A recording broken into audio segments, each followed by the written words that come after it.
Nama saya Muhammad Alkowe Albar, NIM 2130205127. Kelas PBID. Dosen pengampu Mem Yuli Asmala Kurnia yang terhormat. Di sini saya akan membahas beberapa soal TBK. Baiklah, langsung saja. Yang pertama yaitu membina persatuan dan kesatuan dihubungkan dengan semboyan Bhinneka Tunggal Ika, mengandung bahwa jawabannya di sini adalah C. Dalam pergaulan tidak boleh membedakan suku. Karena dalam pergaulan kita tidak boleh membeda-bedakan satu sama yang lain. Nanti akan terjadinya perpecahan, terjadinya pertengkaran, dan tidak ada lagi yang namanya toleransi. Yang dimana secara harfiah Bhinneka Tunggal Ika diterjemahkan beraneka satu itu, yang bermakna meskipun berbeda-beda tetapi tetap satu, dan pada hakikatnya bangsa Indonesia tetap adalah satu kesatuan.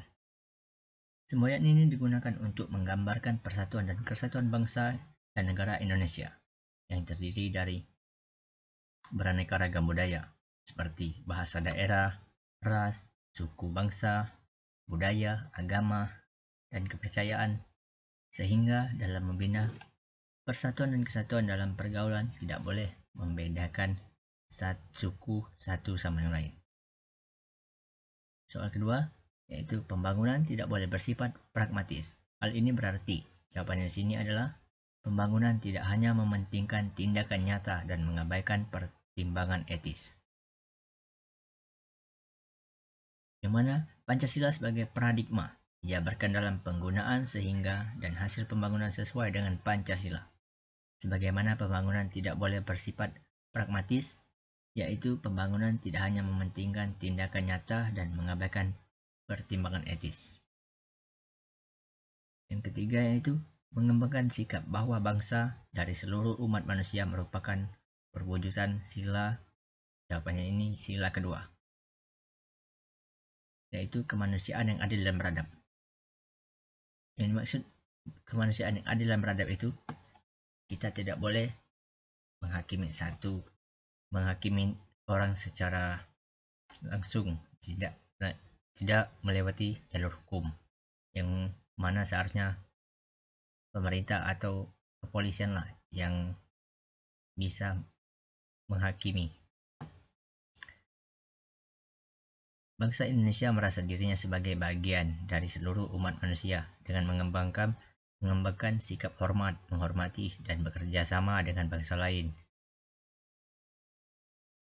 Seperti bekerja sama dengan bangsa lain itu seperti ekspor dan impor dari dalam negeri ke luar negeri. Dan yang keempat, Pancasila sebagai paradigma pembangunan politik harus mampu. Jawaban sini yaitu menjadikan rakyat sebagai subjek politik, bukan objek politik. Saat ini mungkin rakyat masih dijadikan objek politik dari pemerintah. Saya juga tidak mengerti mengapa dan bagaimana cara mengatasinya.